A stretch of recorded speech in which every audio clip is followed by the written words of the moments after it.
Hello students, हम लोग पढ़ चुके थे कि किस तरह से डबल बॉन्ड आएगा तो कितने आइसोमर्स बनेंगे। मैंने आपको पहले ही बता दिया है कि आइसोमेरिज्म में आपको आइसोमर्स खुद से बना बना के चेक करने पड़ेंगे।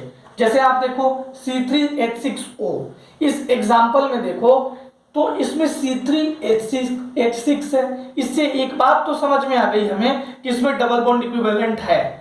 ठीक है, हम डबल बॉन्ड इक्विवेलेंट पता करेंगे। कैसे पता करेंगे? नहीं भी हो सकता है, नहीं होगा तो सिंपल स्ट्रक्चरल आइसोमर्स बनेगा जो बनाते आ रहे हैं। मतलब चेन बनेगा, चेन में पोजीशन आप चेंज कर सकते हैं, फंक्शनल ग्रुप है तो पोजीशन चेंज कर सकते हैं। लेकिन अगर उसमें डबल बॉन्ड आया तो उस चेन में डबल बॉन्ड की चेन बनेगी। मतलब जो स्ट्रक्चर बनेंगे, चेन बनेंगे, उसमें डबल बॉन्ड भी पुट कर सकते हैं, दूसरे स्ट्रक्चर में भी डबल बॉन्ड पुट कर सकते हैं, तीसरे में भी डबल बॉन्ड पुट कर सकते हैं, फिर उसको चेंज कर सकते हैं, फिर उसमें फंक्शन ग्रुप लगा सकते हैं, फिर वो साइक्लिक भी बन सकता है। ये सारी बातें हम लोग डिस्कस कर चुके थे। आज हम पढ़ेंगे कि C3H6O में वो हाउ मेनी आइसोमर्स, कितना आइसोमर्स बनाएगा। उसके लिए सबसे पहले आप डबल बॉन्ड इक्विवेलेंट निकालेंगे। क्या मैं निकाल दूं या आप निकाल लोगे? डबल बॉन्ड इक्विवेलेंट निकालते हैं, चलो निकालते हैं। कितना है? 3 कार्बन है, 3 माइनस 6/2, कोई नाइट्रोजन नहीं है, 0/2 प्लस 1। देखना जरा, ये कट गया, 0 + 1 = 0। डबल बॉन्ड इक्विवेलेंट कितना है प्यारे बच्चों? ये मैं क्या लिखा हूं यार, 0 + 1 1। डबल बॉन्ड इक्विवेलेंट कितना है बच्चों? 1। डबल बॉन्ड इक्विवेलेंट 1 आया तो ये कह रहा है कि या तो एक डबल बॉन्ड आएगा या तो एक साइकिल आएगी। या तो एक डबल बॉन्ड आएगा प्यारे बच्चों या तो एक साइकिल आएगी। चलो पहले डबल बॉन्ड के कंपाउंड्स को हम बना ले, जरा देखते हैं। ये चेन है, इसमें यहां डबल बॉन्ड लगा दो और OH लगा देते हैं। एक HO के साथ आ जाएगा, अल्कोहल बन जाएगा। ये इसमें तो कोई दिक्कत नहीं होगी आपको। एक और भी तो बन सकता है बच्चों, डबल बॉन्ड को यहीं रखो और OH को इधर कर दो, OH को यहां कर दो। किसी को कोई दिक्कत? किसी को कोई दिक्कत? अब अगर आप इसको यहां करोगे तो यही कंपाउंड बन जाएगा, इसको यहां करोगे तो यही कंपाउंड बन जाएगा। तो 2 कंपाउंड ऐसे हम बना सकते थे। एक कंपाउंड और पॉसिबल है क्या बच्चों? फर्स्ट, सेकंड, एक कंपाउंड और पॉसिबल है क्या बच्चों? जरा देखना, OH। थर्ड डबल बॉन्ड को वहीं रखा, OH को एक बार इस पे, एक बार इस पे, एक बार इस पे लगाया तो 1 प्रोपिनोल, इस पे लगाया तो 3 प्रोपिनोल, इस पे लगाया तो 2 प्रोपिनोल। क्या आपको तीनों कंपाउंड समझ में आया? चलो कोई दिक्कत? तो ये अल्कोहल से बन गया। ये अल्कोहल, OH क्या है? अल्कोहल। आप काउंट करो ना, 1 2 3, 3 कार्बन, यहाँ H3 3, एक 4, एक 5, एक 6 और ऑक्सीजन C3H6O। ये भी उतना ही, ये भी उतना ही। तो अल्कोहल से 3 कंपाउंड्स हमें मिल गया। क्या कोई एल्डिहाइड भी बनाया जा सकता है क्या? जरा देखना, एल्डिहाइड जरा बना के देखते हैं। अच्छा, ऑक्सीजन आया है तो एल्डिहाइड बना सकते हैं, एक ईथर बना सकते हैं। एक ऑक्सीजन आया तो, एक ऑक्सीजन आया तो क्या क्या बना सकते हैं? एल्डिहाइड, अल्कोहल, कीटोन, ईथर, इतनी चीजें बना सकते हैं। तो देखो हमने अल्कोहल तो बना ली, एल्डिहाइड के लिए क्या करेंगे? यहां पे डबल बॉन्ड O और H लगा दो। ठीक है, देखो 3 1 4 और 2 6, 3 1 4 और 2 6। जरा देखो ये कंपाउंड बनेगा क्या? ये कंपाउंड बनेगा क्या? देखो जरा, 3 2 5 1 6, C3H6O, यानी कि ये भी बनेगा। अच्छा, ये कंपाउंड बनेगा क्या?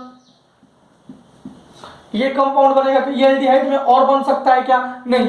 अच्छा, इस डबल बॉन्ड को मैं बीच में प्लेस कर दूं, अगर C3H6O, ये कीटोन बन गया, ये एल्डिहाइड बन गया, एल्डिहाइड बन गया।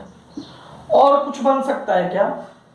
और कुछ बन सकता है क्या? देखो मैंने अल्कोहल बना लिया, एल्डिहाइड बना लिया, कीटोन बना लिया, एक ऑक्सीजन आया है तो ईथर भी बनेगा। ईथर के लिए क्या करेंगे, किसी बीच में ऑक्सीजन डाल दो, यहाँ पे डबल बॉन्ड लगा दो, मैंने यहाँ पे डबल बॉन्ड लगाया, 3 2 5 और एक यहाँ पे हाइड्रोजन 6 C3H6O।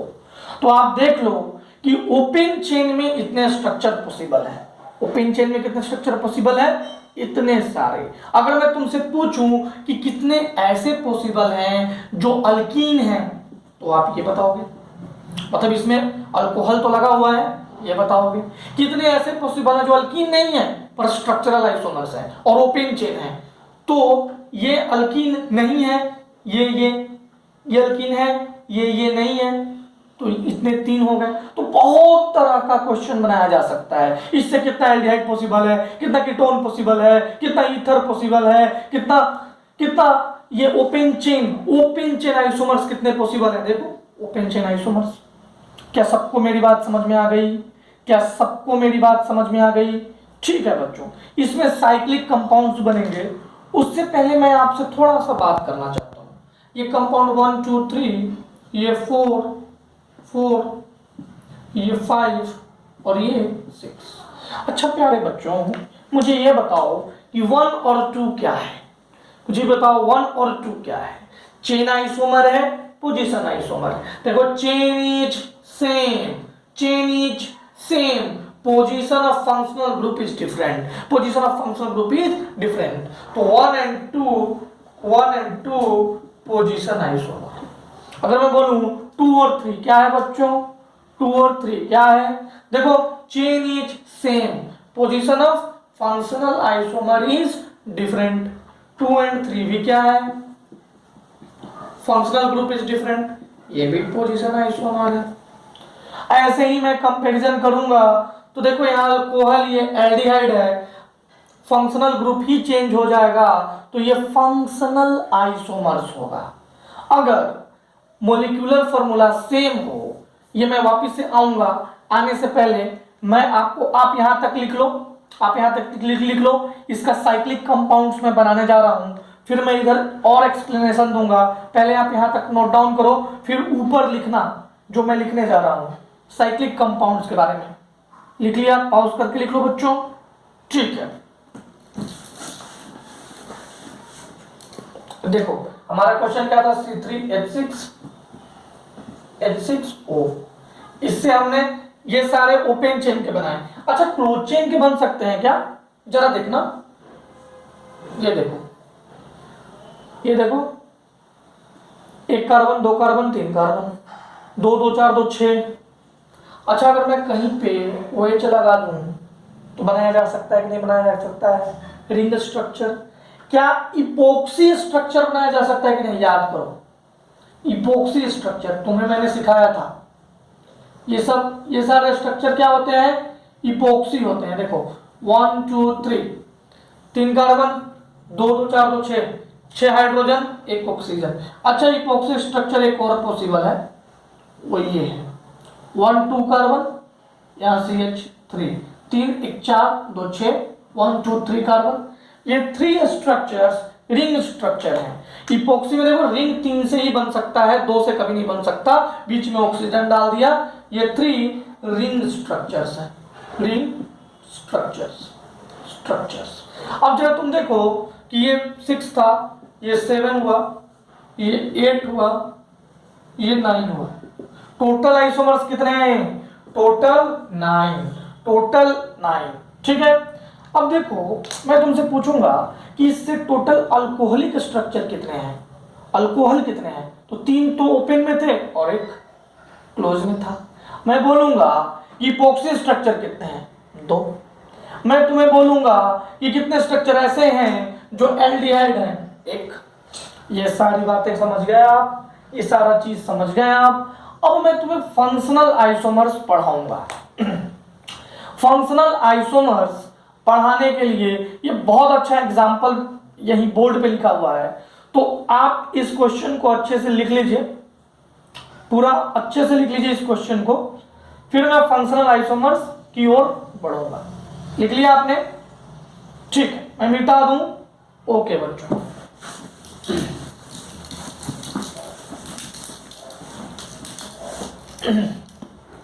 देखो हमें अब पढ़ना क्या है बच्चों? हमें पढ़ना है फंक्शनल आइसोमेरिज्म। अच्छा ये रिंग, अच्छा रिंग चेन अभी बाकी है, वो मैं अभी देखूंगा। फंक्शनल आइसोमेरिज्म हमें पढ़ना है, ठीक है प्यारे बच्चों। अब देखो मुझे एक बात बताओ, आइसोमेरिज्म है यानी कि क्या सेम होगा? Molecular formula is same, molecular formula is same. क्या डिफरेंट होगा? Different functional group in the compounds. अब जरा एग्जाम्पल करते हैं। अब हम एक एग्जाम्पल करते हैं, जैसे example 1 C2H6O।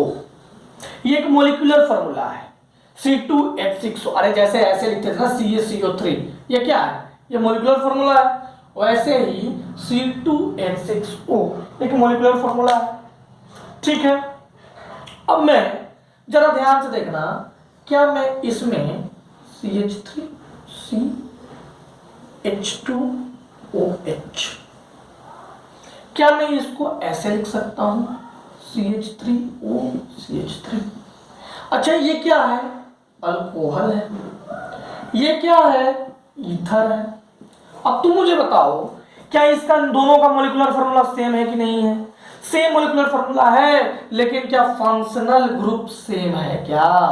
Functional group same है क्या? बिल्कुल नहीं, फंक्शनल ग्रुप तो डिफरेंट है।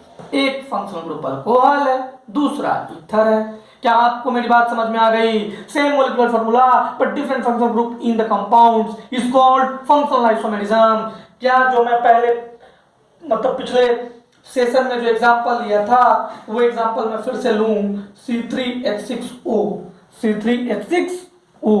अगर मैं इस एग्जांपल में तुम्हें कहूं कि देखो जरा C3 यहां OH लगा दिया।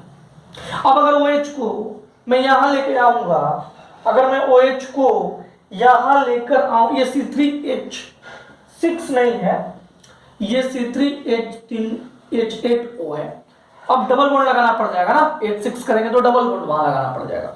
देखो अगर इस OH को मैं यहां लेके आ जाऊंगा, देखना यहाँ पे CH3 3 2 5 1 6 2 8, इस पे 2 और हाइड्रोजन है, हाइड्रोजन जो दिख नहीं रहे हैं, तो टोटल 8 हाइड्रोजन, ठीक है। अगर मैं इसी पे अल्कोहल में ही यहां पे OH लगा दूं, यहां पे लगा दूं, ठीक है, एक कंपाउंड ये बन गया, एक कंपाउंड ये बन गया। अब जरा देखना,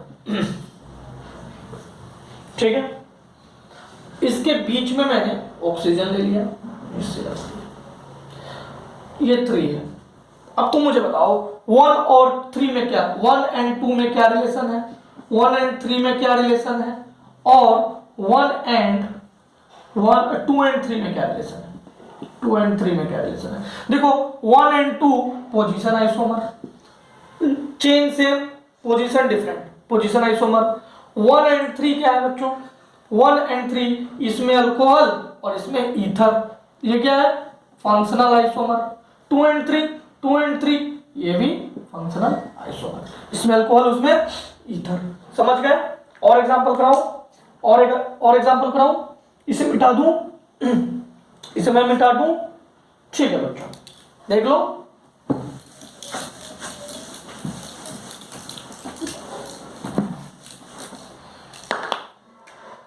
एग्जाम्पल नंबर 3 C4H10O। अच्छा इसमें डबल DB निकालिए, तो जरा इसका DB निकालिए, आप DB निकालिए। 4 - 10/2 + n/2 + 1, देखना DB 0 होगा, देख लो डीबी जीरो होगा। जैसे ही डीबी जीरो आया यानी कि सारा अल्केनिक स्ट्रक्चर बनेगा, अल्केनिक स्ट्रक्चर नहीं बनेगा, अल्कीन नहीं बनेगा, सब अल्केन बनेगा। ठीक है, अब मैं बनाना शुरू करूं, सी सी सी सी। ठीक है, अल्केन में यही होता था ना, सी सी सी। ब्यूटेन में एक यहाँ सी आ जाता था, बस दो ही स्ट्रक्चर बनते थे। अब देखो यहाँ पे एक OH लगा सकते हैं, इसमें एक और OH लगा सकते हैं, एक यहाँ पे OH लगा सकते हैं, और कहीं तो नहीं लगा सकते हैं। इसमें देखो एक यहाँ पे OH लगा सकते हैं, एक ये कुछ ज़्यादा ही बन गया है, एक यहाँ पे OH लगा सकते हैं, और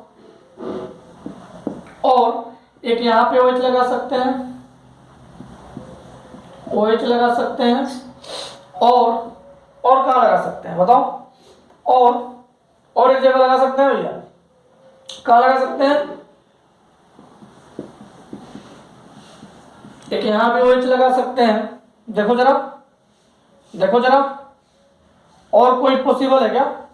आई थिंक ये और ये सेम हो रहा है यार, एक second, 1 2 3 2 methyl propanol, 1 2 3 2 methyl propanol, ये और ये सेम हो गया, यानी कि हम यहाँ OH लगा सकते हैं। ठीक है, 1 2 3 यहाँ पे भी नहीं लगा सकते हैं। समझ में आई मेरी बात? मैं क्या कर रहा हूँ, मैं कुछ भी नहीं कर रहा, मैं आपके साथ ही बना रहा हूँ, बना के चेक कर रहा हूँ। तो ये दो बन सकते हैं और ये दो बन सकते हैं, और कुछ और कोई बन सकता है। अगर मैं यहाँ लगाऊंगा तो 1 से काउंटिंग करेंगे, यहाँ भी लगाऊंगा तो वही बात होगी, यहाँ भी लगाऊंगा तो वही बात होगी। चलो समझ में आ गया, सब कुछ सेम है। ये तो अल्कोहल के स्ट्रक्चर्स बनाए मैंने, अरे अभी तो बहुत स्ट्रक्चर बनाएंगे अल्कोहल के। एक ऑक्सीजन आता है तो अल्कोहल आ सकता है, एल्डिहाइड आ सकता है, कीटोन आ सकता है, लेकिन क्योंकि डबल बॉन्ड ये जीरो है, डीबी जीरो है, तो एल्डिहाइड और कीटोन तो नहीं आएगा। Alcohol, aldehyde, ketone, ether. अब जो स्ट्रक्चर बन सकता है वो सिर्फ ईथर का बन सकता है। बनाओ ईथर का, ईथर का तो बनाना बहुत ईजी है, बीच में ऑक्सीजन डालना है, CCO CC, ये बन गया। अब इन दोनों में इसका जो दूसरा पार्ट था CC, अब इनके बीच में ईथर डाल दो, डालें CCCOC।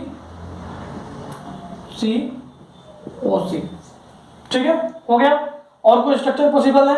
नहीं पॉसिबल है, और कोई स्ट्रक्चर पॉसिबल नहीं है। आप देख लो, A B C D E F और G, इतना ही स्ट्रक्चर पॉसिबल है।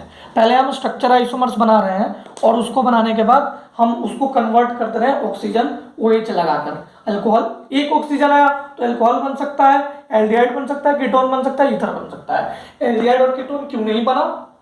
इसलिए नहीं बना कि इसका डीबी जीरो था।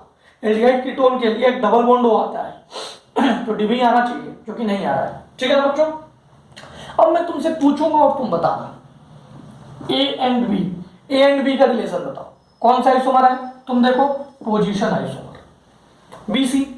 BC जरा देखो, B और C जब तुम देखोगे ना तो तुम्हारा दिमाग मतलब ये हो जाएगा, भाई ये क्या हुआ, ये क्या हुआ।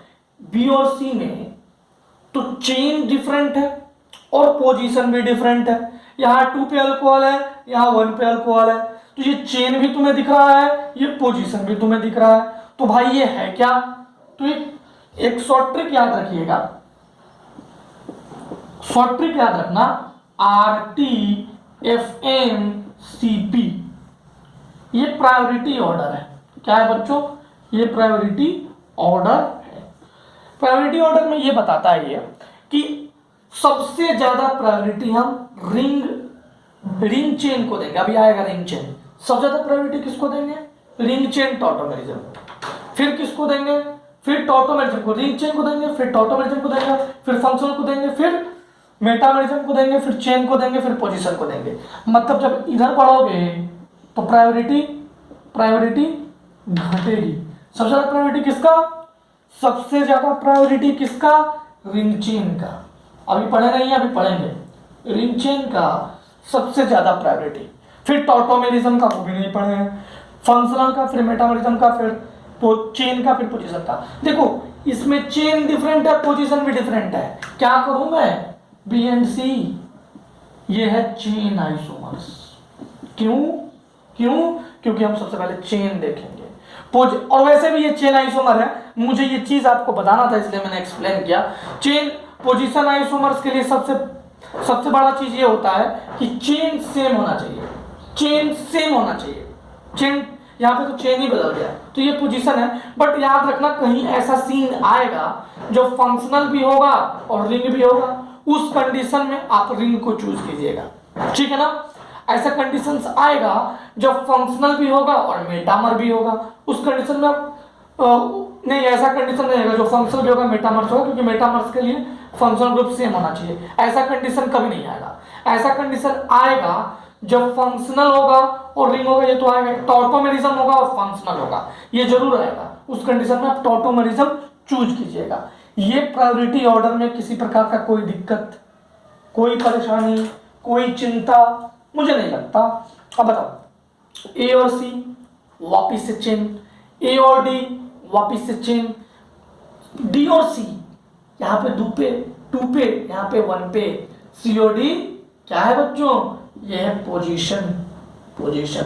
देखो chain is same, position isomers. अब बताओ, इसका कोई भी इसके साथ अगर रिलेट करेंगे, इसका कोई भी अगर इसके साथ, इन तीनों के साथ रिलेट करेंगे तो क्या होगा? वो फंक्शनल आइसोमर्स होगा। वो क्या होगा? Functional isomers. क्यों फंक्शनल आइसोमर्स होगा बच्चों? फंक्शनल आइसोमर्स इसलिए होगा क्योंकि इसका फंक्शनल ग्रुप अलग है, इसका अलग है, लेकिन इन दोनों का मॉलिक्यूलर फॉर्मूला सेम है। अब मुझे लगता है कि आपको फंक्शनल आइसोमर्स अच्छे से क्लियर हो गया, ठीक है, कोई दिक्कत? अब देखो, ऐसे जो ये ई और एफ है ना, ये मेटामर्स है, मेटामर्स, ठीक है, मेटामर्स है। अब यहीं से हम मेटामर पढ़ना शुरू करेंगे। बच्चों तुम यहां समझ लो पहले कि मेटामर्स होता क्या है।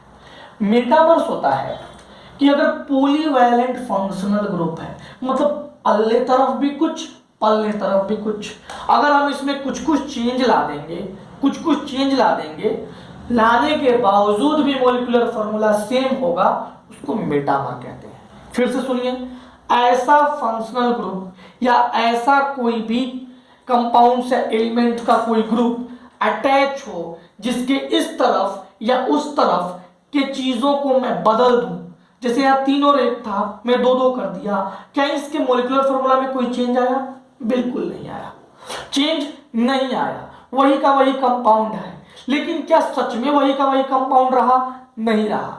ऐसे आइसोमर्स को मेटामर्स कहते हैं। इसका नाम क्या होगा प्यारे बच्चों? Methoxy propane. इसका नाम क्या होगा बच्चों? Ethoxy ethane. तो इन दोनों का नाम बदल गया, तो इन दोनों का आइसोमेरिज्म भी बदल गया। क्या आपको फंक्शनल आइसोमर समझ में आ गया ना प्यारे बच्चों? अब हम मेटामर्स पढ़ने वाले हैं। मैं मिटा दूं? ओके बच्चों, मेटामर्स नेक्स्ट सेशन में पढ़ेंगे। यहां तक आप नोट डाउन कर लीजिए।